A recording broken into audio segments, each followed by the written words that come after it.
Термините бегалци, прогонети, раселени лица имаат разлика во содржината, но носат исто суштинско значење. Тие во целост се вклопуваат со историскиот профил на македонецот од егејскиот дел на Македонија и настаните што ја исполнуваат неговата историја во 20 век. Балканските војни, Првата и Втората светска војна и на крајот граѓанската војна во Грција, иако се настани што се случиле за релативно кус историски период, со себе повлекле крупни миграцијски и етнички измени во егејскиот дел на Македонија, кои имале несогледливи последици за македонскиот народ воопшто.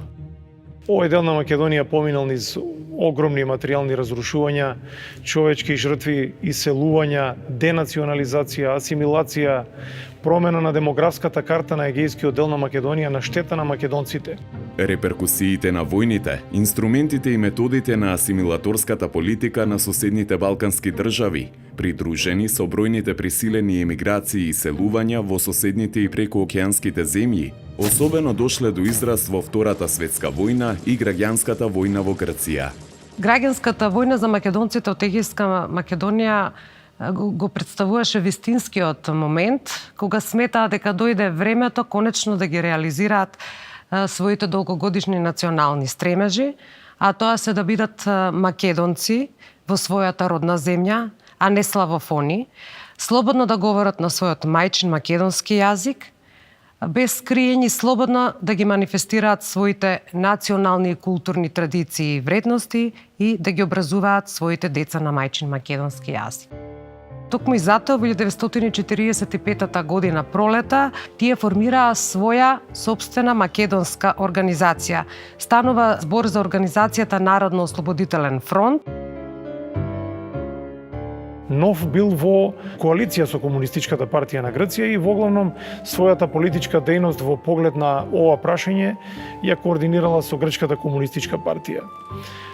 Овде секако треба да се спомене и антифашистичкиот фронт на жените кој што действува во склопот на Народно-ослободителниот фронт и Народно-ослободителниот младински сојуз. Меѓутоа тоа се организации кои што се подчинети на Народно-ослободителниот фронт и со тоа на Комунистичката партија на Грција.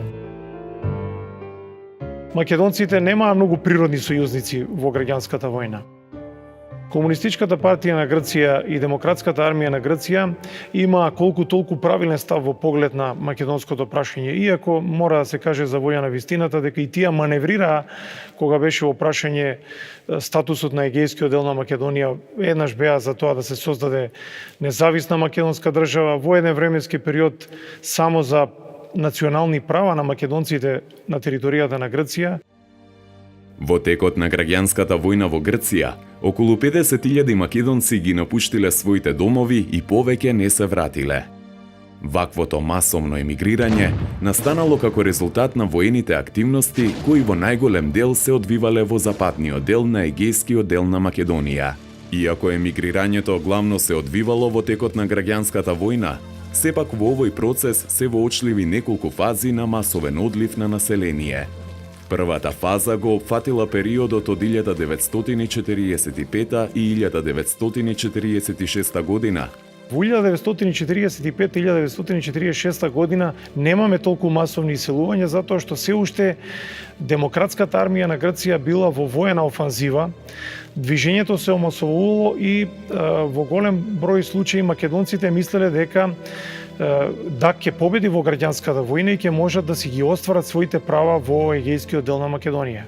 Втората фаза се случила по парламентарните избори во март 1946 година, а последната настапила по големите воени операции во 1948 и 1949 година. Со жестоката војничка офанзива спроведена од Соединетите Американски држави, претходно Велика Британија и грчката десничарска влада, ДАК се нашла во една подредена ситуација. Тоа е првиот сигнал дека за да се спасат од ужасите на војната, мора да се случи некакво хумано, така го третирале тие во тој временски период, хумано иселување на децата бегалци. Со посебен план на Демократската армија на Грција и на тогашната привремена демократска влада на Грција, која што беше исто така левичарска, бил подготвен планот за иселување на деца македончиња и грчиња по националност од територијата на Егејскиот дел на Македонија.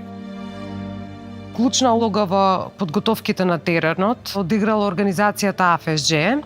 Членките на оваа организација одела по сите македонски села и организирала народни собери на селаните, на кои што ги убедувале луѓето доброволно да ги пуштат децата во источноевропските земји, каде што ќе им биде обезбеден безбеден и мирен живот.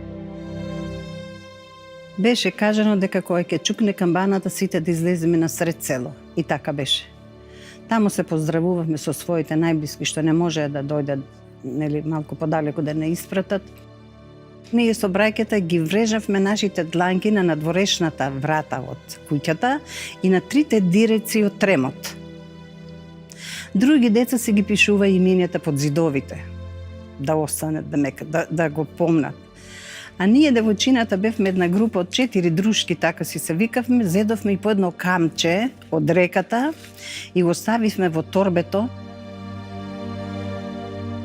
На секоја група од 20 дечиња била одредувана, определувана по една млада жена, најчесто вдовица или од партизанско семејство, која што давала ветување дека ќе се грижи за децата во детските домови во источноевропските земји.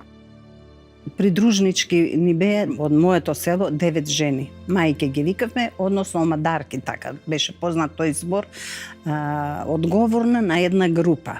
Тоа имало голема хумана димензија, да се надокнади моментот на отсуството на вистинските биолошки мајки на овие македонски деца. И овие така наречени мајки одиграле и воспитна и мајчинска улога во овој процес на нивното издигнување.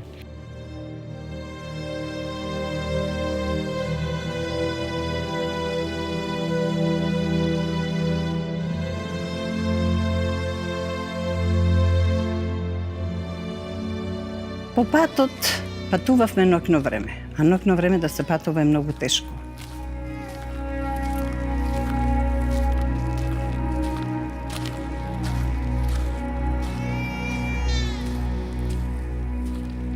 Се случило така, жените кога одеа по патот, да не викат по име, да видат дали навистина сме сите. Но викна еднаш, го немаше Данчето, го немаше Кочето, ја немаше Фана. Се исплаши омадархата, зема уште една пак од жените и се вратија да не ја барат. Данчето го најдоа како гушка едно дрво и вика мамо. Жалостно си ја бараше мајката. Арнома Фана не ја најдоа. Фана малку подолу, ја најдоа на долче легната да спие. Ја фатија за рака, никако да стане Фана, во први соништа. И удри една шлаканица на омадарката и се разбуди. А таа Фана бев јас.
Кога се зедува децата, тоа е практички една третина од населението, можеби, чујам, 20 и толку илјади, доброволно да му ги носиш до одредена станица.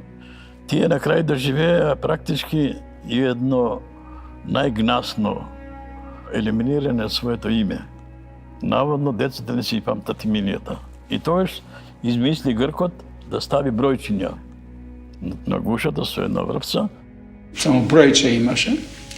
Имаше од една страна број, а од другата страна беше ликот на Маркос. И кога за некој вулон да зруи, на возот тие ги видоа и беа чудни, ги се собраа, зашто за нив беше нешто, не може да го разбера тоа, бидејќи тоа се употребуваше во лагерите. Јас добив број со бројка 1000. 1123. Тоа бројче носеше, значи, првиот знак на деградација на Достоевски, што вика ова е полошо на најлута пропаганда што може да се постигне во таа работа. И ја постигна, но сега децата несвесно таа работа. Кога се потрошија резервите од ние што бевме во борбите, по висина, не по години, од 13 до 14 кои беа повисоки деца ги донесоа на фронтот. Станаа 15 годишни и ги вратија назад во Грција, во граѓанската војна, да се борат. Ние, 5 деца од Желево и јас, кини саме за тамо, и јас си остави деца. И тамо и грци, и македонци. Се собраме, не знам, 100 неколку души беме тамо, се готвиме 3 месеци за да кини саме назад во Грција. Едни беа горди, други има страв. Дојде еден македонец и ме фати и ме вели тука. Дека сака да одиш, ми вели ти. Ке ода да се бора во Грција. Нема да се одиш, ти му вели. А река не ке одам во јас и тие ке оден. Шо ти реко јас ке? Го знам татко ти. Нема да одиш во Грција. Мо дадоја големата пушка, брат ми слабичко дете, 13 годишен, неполн, не може да окрене. И тие вели, како Црвениот крст Брумани, ка можете такви мали деца да пушват, и тие стварно, тие што отиде во Грција загинаја.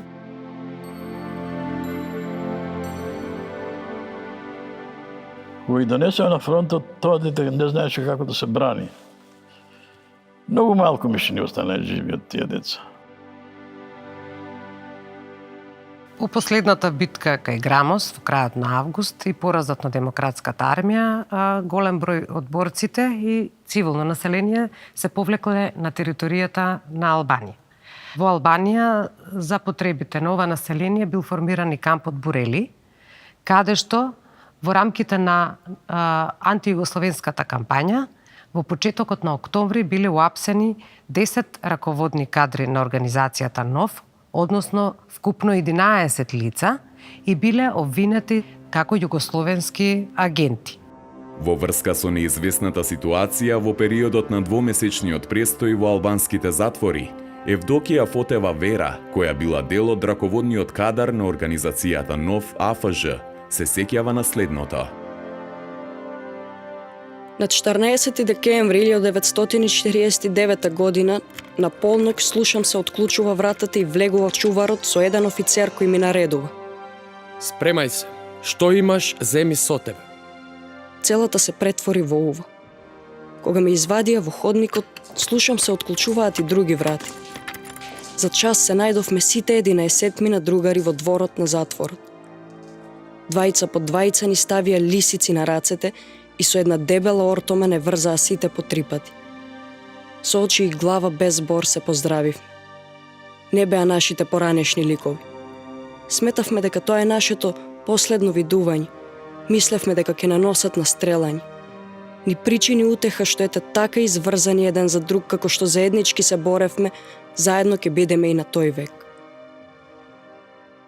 Тие во затвор останале неколку години и биле иследувани се до средината на 1952 година, од каде биле осудени на повеќе годишни затворски казни и биле испратени во руските логори.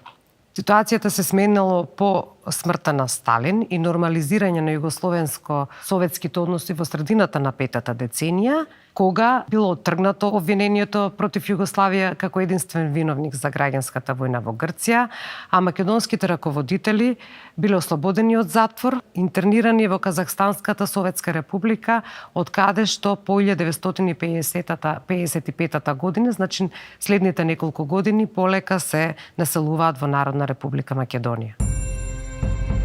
Во земјите од источниот блок биле префрлени околу 56.000 бегалци од Грција, меѓу кои 19.912 македонци. Во Романија имало 9.100 бегалци, од кои 4.000 македонци. Во Чехословачка околу 12.000, односно 3.800 македонци. Во Полска 11.475 или 5.479 македонци. Во Унгарија 7.253 лица, сместени во поголем број градови и населени места. Во Советскиот сојуз речиси 12.000 бегалци од Грција, од кои 2.954 македонци, сместени во градовите Ташкент и Чирчик во Узбекистанската Советска република.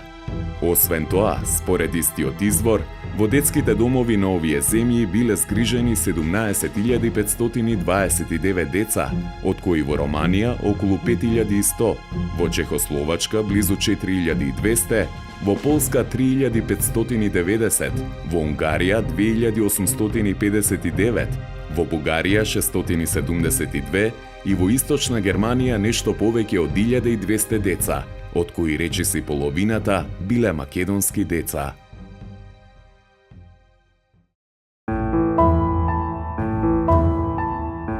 По пристигнувањето на бегалците во земјите на Источниот блок, тие добиле статус на политички емигранти кои требало соодветно да се сместат, да се згрижат и да им се обезбедат сите неопходни услови за живот. Постоеле посебни интернати со посебен режим на школување, на исхрана, грижа за здравието на тие деца. Прилагодувањето на децата во детските домови во почеток беше многу тешко. Ние бевме селски деца, навикнати да трчаме по сокаци, по гумна да играме, по ливади, по реки. Тука не беше така. Тоа ни беше најтешко затоа што требаше дисциплина и ред. Со ред и свирче. Во ред во кантината, ред во школор, се ред. Од 50-тите години на минатиот век настапил процес на постојано реемигрирање на бегалците од една во друга земја, во обид да се реши прашањето за обединување на семејствата, чии членови се нашле раселени во различни земји. Нас во Будапешт ни направија слики. И тие слики ги занекое во Грција. И после ги бараја. Чието син, твоето, си ги зеваја сликите. И тамо пише дека сме во Будапешт. Мајка ми дојде да ме ви во детски домов, ала за нас мајка беше таа што не учеше тамо. Са дојде мајка ми вели Шули. А ти таа што во македонски Шули. Шули, ела тука, ти си моје дете. Не, јас ка плачев и влезав под фустан, а таа учителка вела, не, тоа е моја мајка, не тамта. Одиме тамо, и тој му вели, Веса, ти го донеку синот. Но тој му велам, ако си Веса Димитрова, си моја мајка. Ги гледав и знам дека ми е фамилија, дека брат и сестра, ама некако чудно ми дојде. Ја имев тогаш, може 7-8 години. И така, тогаш прв пат ги видов.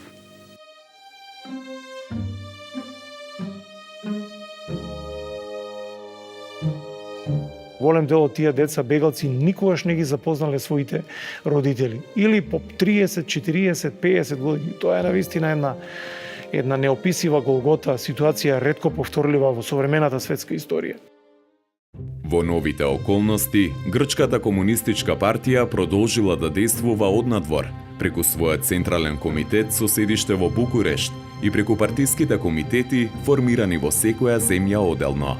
Во 1948 година била формирана организацијата Грчки комитет за помош на децата, позната со кратенката ЕВОП, која што имала за цел да се грижи за севкупните потреби на децата во детските домови во источноевропските земји, вклучително и наставно-образовниот процес.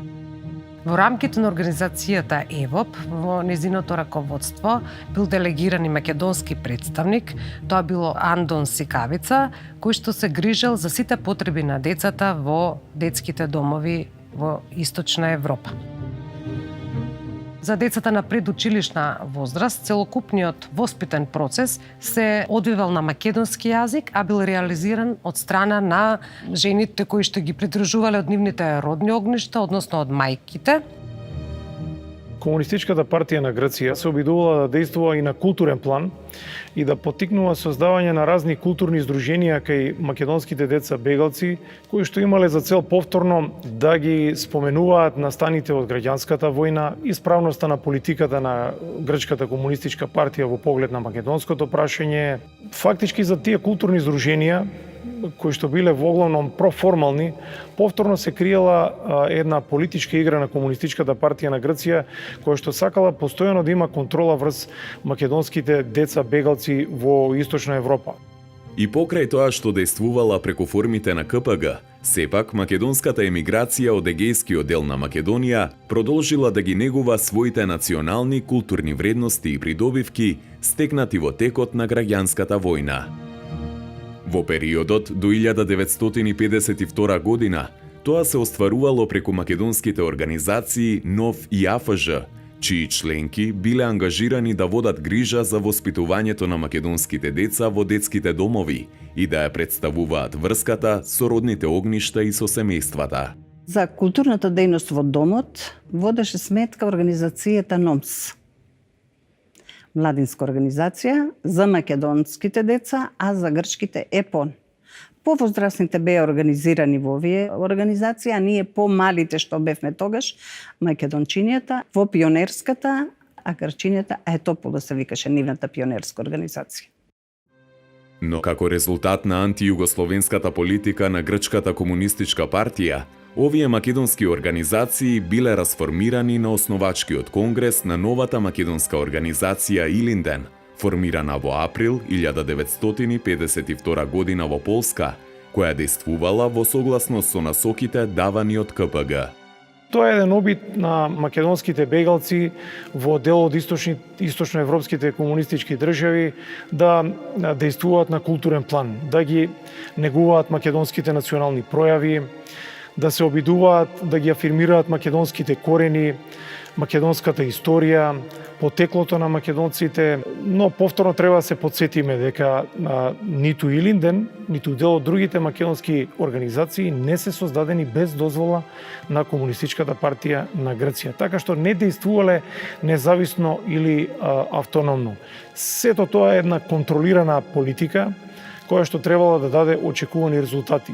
Не можело да стане ни збор за некакви цврсти македонски национални пројави кои што би го одвоиле прашањето на македонските бегалци од политиката на Комунистичката партија на Грција. Во текот на своето 4-годишно постоење, иако не била омилена кај македонците, организацијата Илинден не успеала да се прошири во сите источноевропски земји, но сепак таа остварила своевидна активност на полето на негувањето и развојот на македонските национални културни вредности, преку македонскиот одел на книгоиздавачката куќа Неа Елада и својот орган Списанието Илинден. Ваквиот тек на настаните представува нов импулс во настојувањето на македонците да остварат поголема и самостојна национална активност, да формираат своји организации преку кои ќе действуваат во тој правец и ќе остварат потесни врски со македонците од Народна република Македонија. Тие своите барања ги изнесували и во емигрантскиот печат, како во написот со наслов Македонско друштво неопходна потреба, објавен во македонската страница на весникот Демократис, каде се истакнува: Во последно време, сред македонците полети мигранти од Полска, се повеќе се развива мислата за создавање на едно национално, културно-просветно македонско друштво. Многу македонски кадри, и особено македонската младина, истапуваат официјално на собранијата на Сојузот Никос Белојанис. и во весникот со конкретни предлози за карактерот и целите кои треба да ги има идното македонско друштво. Во Народна република Полска живеат голем број македонци, полити мигранти од Егејска Македонија, кои имаат голема желба да ја живеат својата национална култура, македонските обичаи, да го учат и да го обогатуваат мајчиниот јазик. Таа наполно оправдана желба на македонците го намери својот израз во македонското друштво кое треба да се создаде и да стане координатор и раководител на сета работа.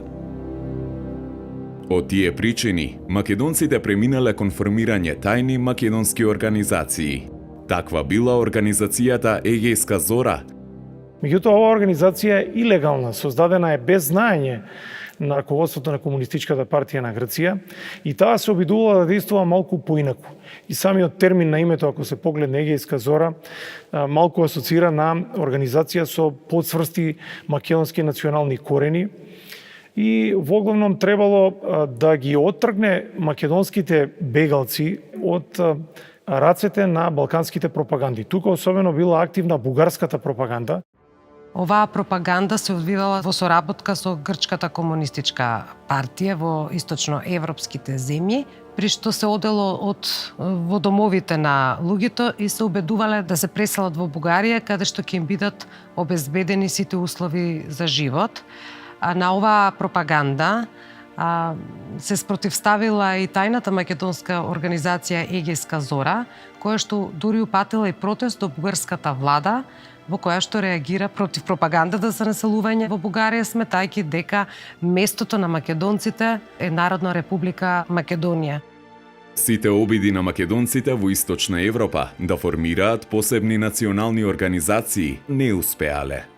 Она што тие оствариле е исклучително голема и забележителна културно-просветна дејност во рамките на Сдруженијата на политичките бегалци од Грција, при тоа постојано настојувајќи да остварат подсврсти односи со Народна република Македонија. Во организација на македонските членови на Грчкиот комитет Помош за детето, задолжени за македонските деца, била воведена настава на македонски јазик исполнета со македонски национални содржини, а во установите за деца на предучилишна возраст се вкупната воспитно-образовна настава се одвивала на мајчиниот македонски јазик.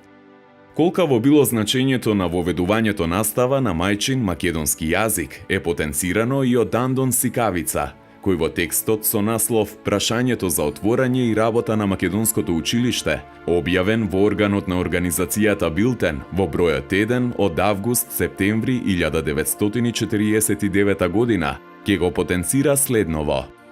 Прашањето за отварање и работа на македонското училиште не е сегашно. Тоа е основното право на еден народ каков што е македонскиот. Задушуван, уништуван и откорнуван од сите плутократски влади на Грција, забранувајќи му да зборува на својот јазик. Македонскиот народ го имаше и го има апсолутното право да ги види своите деца како се образуваат на својот јазик. Право платено со жртви и крвопролевање во заедничките борби со грчкиот народ. Од 48 учебна година до 50 година ние учевме македонските деца по читањките кои што беа напишани, издадени, исто така во Букуреш беа издадени, ама по урнек на читањките што се применува тука во Република Македонија. Имаше исписание Македонче, тоа ни беше посебно драго што го имавме, затоа што преку тоа списание ние учевме за другите детски домови во другите држави како живеат. Во периодот од 1950 до 1956-57 година во употреба бил нов, така наречен славомакедонски јазик, прочистен од титовистичкото влијание со измената азбука, во која што така наречените српски букви биле заменето со типично словенски, а јазикот, така наречените српски зборови биле заменети со зборови од останатите словенски јазици, односно претежно од рускиот и бугарскиот. Некои зборови што ни беа напишани, ние не ги разбиравме. Дури и учителите не ги разбира. Треба курсеви да прават, за да може да ни предават. Младината почна да се буни за ваквата реформа, за ваквите промени на јазикот и на правописот. Правеа разни демонстрации, пишуваа на секаде по весници дека единствен јазик што може да биде, што може да се служиме ние македонците е јазикот што се употребува во Република Македонија. Ова пак манифестирано незадоволство од Комунистичката партија на Грција било третирано како непријателски акт, непријателски чин, што повлекувало сериозни последици. Како резултат на ова, во 1950 година, 43 учители, македонски учители од романските детски домови, кои што ја реализирале наставата на македонски јазик во детските домови во Романија, биле обвинети дека шират титовистичка и југословенска пропаганда сред децата, биле отстранети од образовниот процес и интернирани во градот Клуш во Романија. Во периодот од 1952 до 1955 година на радиостаницата Глас на вистината била емитувана и посебна радиоемисија на македонски јазик, чии содржини, иако идеолошки моделирани, сепак овозможиле македонскиот јазик во живо да прозвучи низ етерот на емиграцијата, далеку од родната земја. Македонските списанија, но и македонските страници на емигрантскиот печат, со својата авторска поезија и проза, на јавноста и ги представуваат творбите на младите македонски емигранти и интелектуалци, а во 60-тите години на минатиот век се појавиле и првите нивни стихозбирки, романи, драми и раскази. Воглавном тука требало да се канализира болката на македонските деца бегалци и темите кои што превладувале во однос на трудовите напишани од овие македонски деца бегалци биле со теми од граѓанската војна во Грција, регионална историја од деловите на Егејска Македонија каде што тие потекнувале, но тоа е се со една умисла и со едно ограничување. Постоел еден меѓник кој што не смел да се помине. Ако тоа се поминувало, тука следувале мерки кои што си ги преземале раководителите на Грчката комунистичка партија и не дозволувале повеќе од таа граница.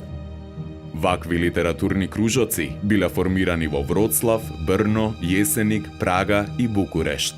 Освен тоа, членовите на кружоците се јавиле и како иницијатори на голем број културни манифестации на македонската емиграција, организирани во центрите каде што концентрацијата на македонската емиграција била побројна. Културните манифестации се одвивале во рамките на културно-уметничките друштва, што дејствувале во голем број емигрантски центри.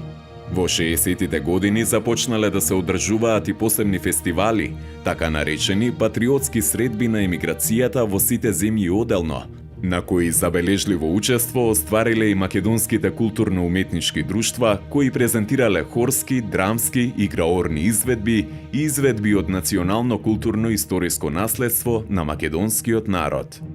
Овие манифестации, кои со своите богати содржини, во целост представувале јавна манифестација на македонските национални вредности, честопати биле заокружувани со излети во околните туристички места, кои представувале можност за заедничко дружење на емигрантите, грци и македонци, но и на локалното население.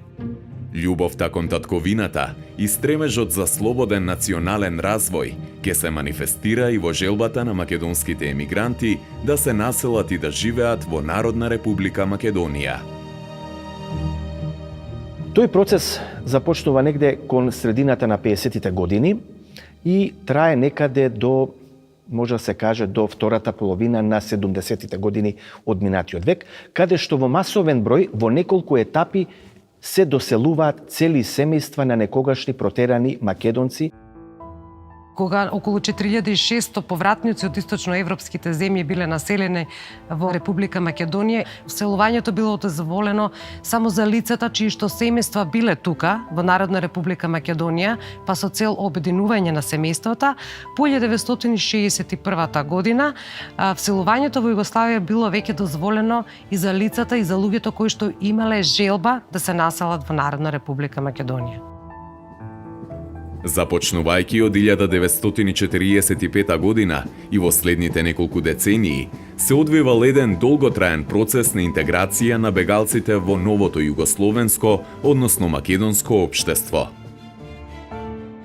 Уште во 1946 година се започнало со изградба на нови куќи за бегалците населени по селата, додека од 1950 година државата доделувала и поволни кредити наменети за изградба на станови и куќи за бегалците, кои интензивно почнале да се градат во првата половина на 1951 година низ целата територија на Народна република Македонија. Се додека тие објекти не биле изготвени како сместувачки капацитет, тогашните повратници биле сместувани во така наречени повратни центри, каде што биле сместени со еден краток временски период од до година дена, се до оној момент додека требале да се вселат во веќе изготвените стамбени објекти. 52-53 година беше страшен момент за бегалците дојдени. Зошто? Затоа што тие немаа никаков покрив. Туку се населија во така наречените гета. Најголемото гето во тоа време беше под Калето. Тоа беа неколку бараки и во секоја барака по 7-8 семејства и една голема зграда, немалтерисана, без врати, без прозорци, се напикаа доста семејства од визбите до покривите. Меѓу прашањата што барале итно решавање се вбројувало и вработувањето, што заедно со сместувањето се сметале за основни предуслови за успешно адаптирање на бегалските семејства кон самостоен живот. Тие што беа помлади борци, заврши средни училишта, заврши факултети и кога се вратија во Република Македонија можа веднаш да се вградат, да се прилагодат тука. Завод Тито беше полно со такви дојденци и железара, дури инженери имаше многу, и во здравството завршени како лекари. Заради поуспешно решавање на ова прашање, во евидентните листови за бегалците била внесена посебна графа со податоци за нивната професија. Имало случаеви каде што требало да се признаат и работните стажови на големиот број на македонци повратници кои веќе го започнале свој работен процес во тогашните социјалистички републики. Со посебна законска регулатива, во периодот од 50-тите до 70-тите години, на бегалците, односно новонаселените, како работен стаж ке им се признае не само остварениот работен однос, туку и учеството во антифашистичката борба и во демократската армија на Грција. Посебен третман во рамките на прашањето за бегалците било и будното следење на идеолошко-политичкото расположение. Со голема недоверба се гледало кон нив затоа што доаѓале од земји од источноевропскиот комунистички блок, порано во непријателски односи со поранешна Југославија после резолуцијата на Информбирото. Според КПМ, бегалската средина представувала плодна почва за продирање на непријателската пропаганда од информбировските земји, што се манифестирало низ повремени пројави на незадоволство и критизерство, постојан интерес за настаните во инволвираните земји и пројавување на желба за враќање во Грција. Сите луѓе што се вратија мора да поминат низ еден тест на испитување, а тоа се случи во затворот Идризово. Јас, кога дојдов, например, во станицата тука железничка, тогаш не беше изграден Скопје, доваѓаше автобус, не земаше и во Идризово надвор во бараките таму. И испитување 18 дена. Јас не може да согледам што направи толку лошо за Македонија, например. Југословенската служба за државна безбедност веројатно сметала дека голем дел од овие деца бегалци работат за службите на источноевропските комунистички држави, што во голем број случаи, во најголем број случаи не е вистина. Значи, безсмислени се тие нивни повикувања, тие разговори, биле отварани досија на голем дел од тие деца бегалци. Ваквата состојба на општествено-политичка ангажираност била резултат на многобројните тешкоти и на одолженото решавање на основните екзистенцијални проблеми поврзани со вдомувањето, соочувањето со суровата реалност за неможноста за враќање во родните огништа, расцепканоста на семејствата и концентрацијата на ова население на одредени локации. Бегалците во Југославија имале статус на азиланти, кои што требало да се вратат во Грција по завршувањето на граѓанската војна, но сепак условите за нивна репатриација се создале дури по воспоставување на дипломатски и економски односи помеѓу Југославија и Грција во почетокот на петата деценија. Тогаш, значи, во 1950 година, во грчките дипломатски представништва во Скопје и во Белград биле доставени првите молби за репатриација, пошто во следниот период нивниот број значително се зголемил.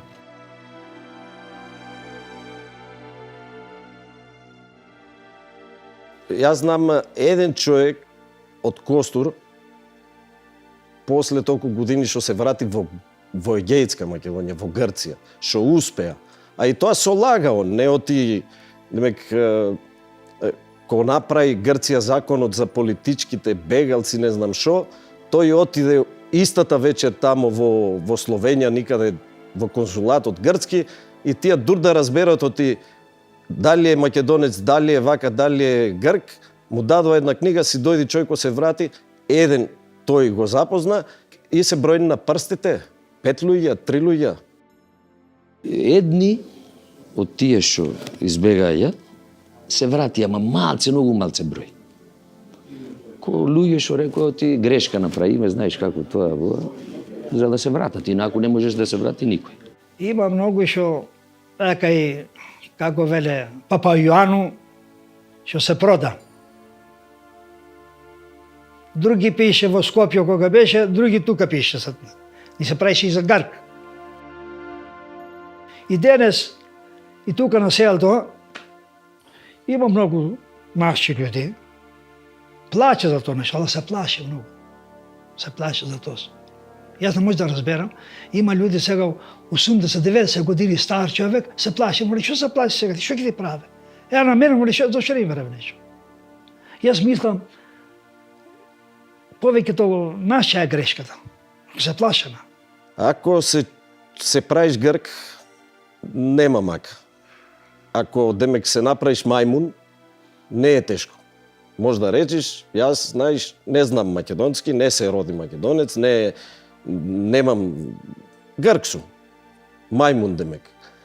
Ама се направиш мајмун, лесно е. Не те гиба никој, немаш мака. Ако си македонец и го велиш тоа, го кажваш јавно, тешко е. Тешко е. Ке најдиш луѓе да те сопнат, ке најдиш луѓе да те малтретират, па ќе се јават на телефоно и може да ти речат ке ти изгора тебе и фамилијата, а не знаеш кој е тој. Не знаеш, велиме, тешко е.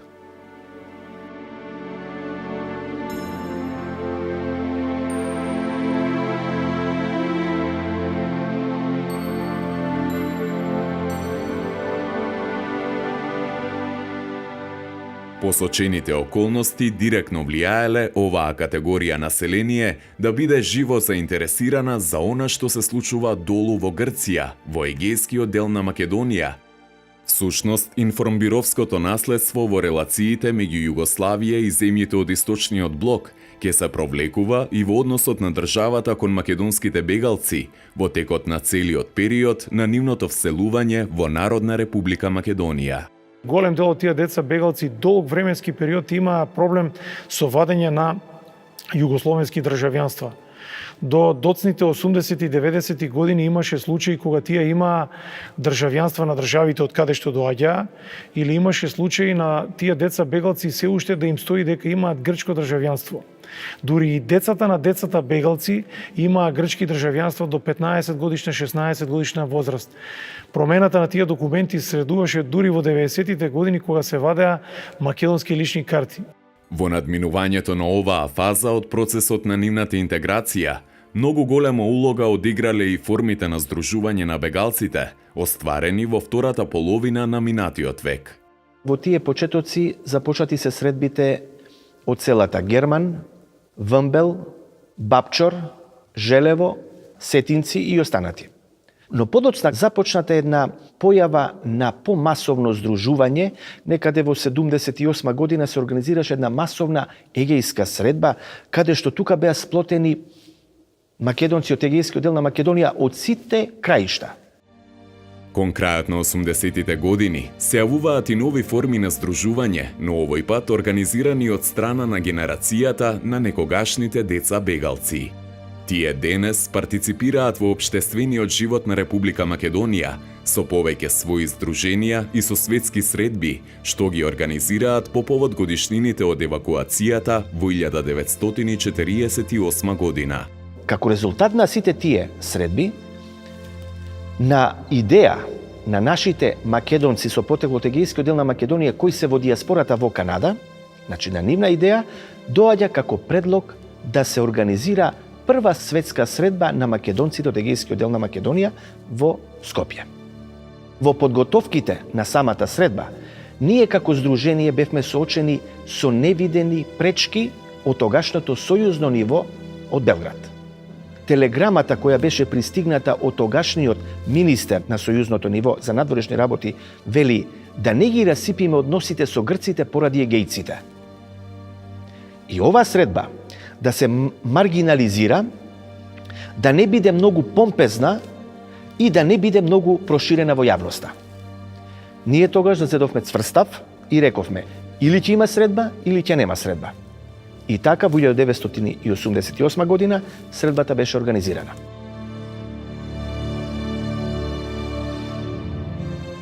По формирањето на првото здружение во 1989 година во Скопје, нивниот број до денес порасна на повеќе од 20. Основните постулати во активноста на овие асоциации се одвиваат во два правци.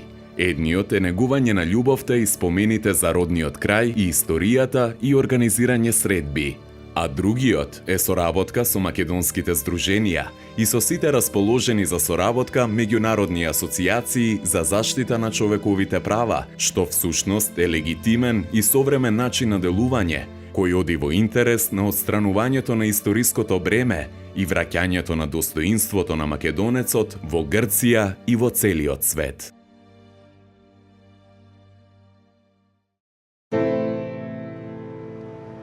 Македонските бегалци од егејскиот дел на Македонија создале една затворена социјално-општествена категорија препознатлива под името бегалци или егејци, која живеела во свој свет на талкање меѓу сопствените корени и новата татковина, долго време по своето населување во Народна Република Македонија. Веројатно тоа се правило со голема умисла. Кога се зборувало за македонските деца бегалци, постојано бил употребуван пограден термин егејци, како да се тие од некаква друга националност или припаѓаат на некаква си друга држава. И воопшто наместо да се направи вистинска репатриација, за жал, беше спроведувана таа вештачка поделба, дури јас би рекол и вештачка гетоизација на македонците од егејскиот дел на Македонија. Требаше се пријава во една канцеларија која е само за егејците, така пишуваше. Шалтер за егејците. Мене тоа егејците као куршум да ме јадеше. Што е се ова поделба се таа работа? И уште го имаме тоа лично, дошao из СССР егејец Стојан Кочов. Се правеа посебни така наречени во наводници егејски згради, егејски мала. Се групираат тие македонци од егејскиот дел на Македонија во посебни квартови во градските средини каде што беа населувани. Оттаму видов дека нешто се работи за деградација. Значи не сме ние тие. Не памтам ни дедо, ни баба да ми рече нешто, сме нешто друго. Таа вештачка поделба нанесе голема штета на целокупното македонско етничко ткиво. Македонското етничко ткиво е едно и исто. Регионални поделби не ни се потребни.